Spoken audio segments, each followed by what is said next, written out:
Hey everybody, Erin here, and I'm here to talk about books, of course. Today I actually have a book haul to do for you guys. I've got some books to show you. A whole box of them. See? Book outlet. Woohoo! I'll start with my library haul. I actually requested this because I need to get started on this series. I have had it on my TBR on Goodreads since 2010, so it's time I get started on it. There's a lot of books in the series by now, and this is Curiosity Killed the Cat Sitter by Blaise Clement. And then I also had this one on sale, on hold. This is another series that I am trying to get caught up on, which sucks because this is like book 5, Blood Will Tell, I think it's book 5, of the Kate Shujak series set in Alaska. And there's 20-some books in this series, so I've really got to get to it, but at least they're relatively short. When I walked in, they had, at the front door, they've got a shelf where they have their Lucky Day copies. Now, these are books that you would normally put on hold, and our library's lending period is 3 weeks.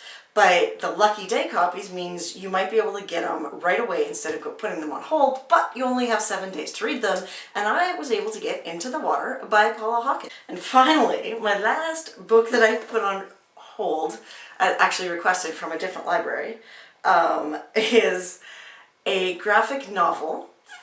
And it's a juvenile graphic novel. So I didn't realize that. Someone was talking about this series on BookTube and it sounded fascinating to me. And I'm going to be honest, it is great. And if my nieces and nephews were younger, I would probably start buying them these. But they're not, so I don't think they would appreciate it at this point. They'd be like, Auntie, yeah, we've grown out of that. Even though I read it and enjoyed it. And that's Cheese Sweet Home Volume 1. And this is just so cute. Like, the kitten in here is just drawn so well and so cute, and it's just, I guess stay in front of the lights, you probably can't see that then. Oh well. I would recommend it if you have kids or if you're an adult that acts like a child. So next, I'm going to talk about all of the lovely books I found and got for free at my recycling center. The first two I picked up for my husband, not because I think he'll actually read them, but because he loves crazy sci-fi covers, and these two qualify. We have Crash Landing on Iduna by Arthur Toft, which has like this lemur-like lemur-like creature carrying a woman. Yeah. And I have C.J. Cherry, Cytine the Betrayal, which, yeah, is kind of a creepy cover with that whole baby thing hooked up to all the wires. I also picked up Mystery Writers of America presents A Hot and Sultry Night for Crime. Now this is an anthology of short stories by some pretty popular writers. We have Jeffrey Deaver on there, and as you can see, it's quite a thick book. So I didn't know that this existed until I saw it, and I went, that's perfect for me. So of course I had to get it. Speaking of anthologies of mysteries, New Historical Whodunits. It's another anthology. It's edited by Mike Ashley, but it has stories by Ian Rankin, Linda Robinson, Peter Tremaine. Since I was picking up free books, and I thought, hey, there's books out there that I might eventually want to read at some point, I picked up Pygmalion by Bernard Shaw. And speaking of scandal, I picked up Nalini Singh's Slave to Sensation. This is a book or a series that I've seen talked about on Louise's channel, the Big Haired Bookworm, and she loves it, and I think I would too. It's a longer series again, but the books aren't as long as I thought they were going to be, and I'll give it a shot, because you have to, right? And then for nonfiction November, this may be one of my options, and it's The Sex Slave Murders by R. Barry Flowers. This is a true story about a husband and wife serial killers. Because that's always grand reading, isn't it? I also picked up Philippa Gregory's The Other Queen. Tudors. I'm trying to get more into reading the Tudors because I never have. And I always feel a little stupid when I start reading about them or people are talking about them because I'm like, I don't know what you're talking about. So I need to know more, especially about Henry VIII. Henry VIII? I'm Henry VIII, I am. Okay. And then finally, I picked up Joe Nesbo's Headhunters, which looks like it's a standalone novel. And the final line of this is, of the synopsis on the back, says, with Headhunters, Joe Nesbo has crafted a funny, dark, and twisted caper worthy of Quentin Tarantino and the Coen brothers. Who wouldn't want to read that? And it sounds like it's perfect for October, and I didn't bother reading it in October because I'm crazy. Finally, when I was leaving my library the other day with my little stack of books that I didn't need anyway, I looked at, they've got some paperback racks by the front door, and each of the books on there are 25 cents. And I found they're usually books that didn't get sold at the book sale, or else that have been donated since the last book sale. And I found, sitting there right there, like I didn't even have to look hard for it, was Kissed a Sad Goodbye by Deborah Crombie, which is the next one in the the Kincaid and James series. Yeah, so I kind of went a little nuts on Book Outlet. 15% off, who wouldn't? So the first thing I picked up is actually another anthology, that's what it's called, of short stories, and this one is edited by John Scalzi. Metatropolis, Compendium of Short Stories, edited by John Scalzi. Next I have V.E. Schwab's A Gathering of Shadows. I read the first one, I listened to the first one on audiobook, and I absolutely adored it. I was surprised, I didn't think I would, but I did adore it. And so obviously when this one was there and it was on sale and it was a paperback copy, I had to buy it. And I think that might be the second one. If it's not, I'm gonna feel really stupid. More books in series. This is a series I started this year. And this is Walter Mosley's series about Easy Rowlands. Hi, Bubba. Uh-oh. Okay, so these two books are White Butterfly and A Red Death. I think this one is the second in the series, this one's the third in the series, so I'm prepared to move forward in that series, which is great because this is a fantastic, the first book I really liked. Let's just say that. I shouldn't say it's a fantastic series when I've read one book in the series, and it could go downhill from there. Luckily, I have all of these books apparently grouped together just for my own convenience.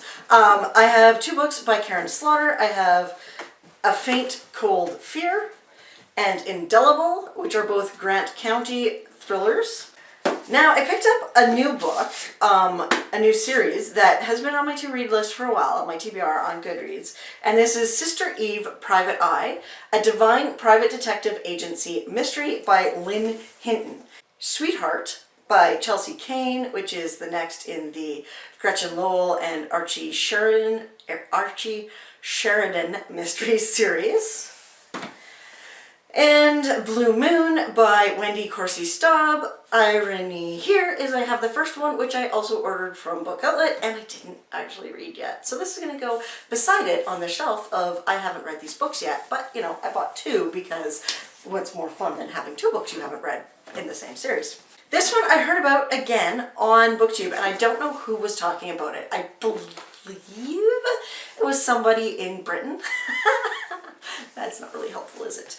This is HHHH, which is about Himmler. Himmler's Hirnheist Heydrich. Himmler's brain is called Heydrich. I don't know what it's about. I've seen it on someone's BookTube channel, and I'm not going to read the synopsis right now. Another one, I don't think I actually saw this on BookTube. I saw the cover on Book Outlet, and I thought it looked fascinating. Fräulein M, which is dual storylines in Berlin in 1931 and South Carolina in 1970. Sashenka, now by Simon Montefiore. I have been watching A Book Olive for, well, pretty much since I started on BookTube, and she talks a lot about Russian literature, Russian history. She loves Russia. She loves Russian literature, and I think she does. And this book is set in 1916 in winter in St. Petersburg, Russia. I don't even know if she talked about this. Again, I think I saw someone talking about this on BookTube, not Book Outlet. And I saw it on Book Outlet, and I thought the cover looked fantastic, and yeah. And I couldn't remember if I'd seen it before. I need to start making lists of books that I see and where I see them. And when you're unloading a box of books on a table that's smaller than the box of books, unload the box evenly and you'll not have that happen. Getting back to the first book that I had from the Book Outlet haul, it was edited by John Scalzi. I also picked up The Human Division by John Scalzi. The box is better balanced now. So next up, I have another Chelsea Kane. So this is Evil at Heart. And then I have two books by Chuck Wendig, who I've actually read now and really enjoyed. I have Mockingbird and The Cormorant, which are both books in the Miriam Black series, books 2 and 3, which I've read the first one and I just sailed through it. I thought it was awesome. It's a bit of a horror-ish thriller kind of series where our main character, Miriam Black, has this ability when she touches people to see how they're going to die. So she sees their last moments, their last hours. I don't remember what the time period is. I don't know if it's a consistent time period, but she ends up, as a character, she does not like having personal entanglements. She doesn't obviously like touching people because she doesn't want to know how people are going to die, and it's a lot to deal with, right? So in the first book, she ended up trying to prevent somebody's murder, and for the first time, she never tried to change what she believed was fate, what she believed was definitely going to happen. Yeah, so it's an interesting concept for a book, and I really enjoyed it. And then I picked up two coloring books. I got the Calming Swirls Zen Doodle Coloring, which I always like coloring these because they're just, big designs. There's nothing, if I color a pig purple, it's not going to matter because there's no pigs to color purple. Everybody sees that book tower is getting a little wobbly, right? And then finally I picked up, because I'm such a fan of Terry Pratchett and the Discworld, I got the Discworld coloring book because who wouldn't? And this is a delight. So if it's still on there and you're a Terry Pratchett fan, you probably want to pick this up because it comes with quotes. There we go, you can see that. It comes with quotes from the books along with the pictures. It's got a fantastic librarian. It's just, it's got everything you could possibly want as a fan of the Discworld. And I was so excited when I got it, and I probably should have ordered a second one so that I'd have one untouched by my horrible coloring skills. So, that is my super long, oh my god, I can't believe I bought that many books, or brought that many books into my house this month book haul. Have you read any of these? Do you have any feedback? I mean, you probably have read the V.E. Schwab one, but other than that, have you read any of these? Even including that, have you read any of these? And what do you think of them? Which one should I pick first? What should I read first? Anyway, thank you guys for watching. I will be talking to you soon. I'm trying to post regularly on Mondays with some additional videos if I have time or energy to edit and do all those other fun things. So, I'll talk to you next time. Bye, guys.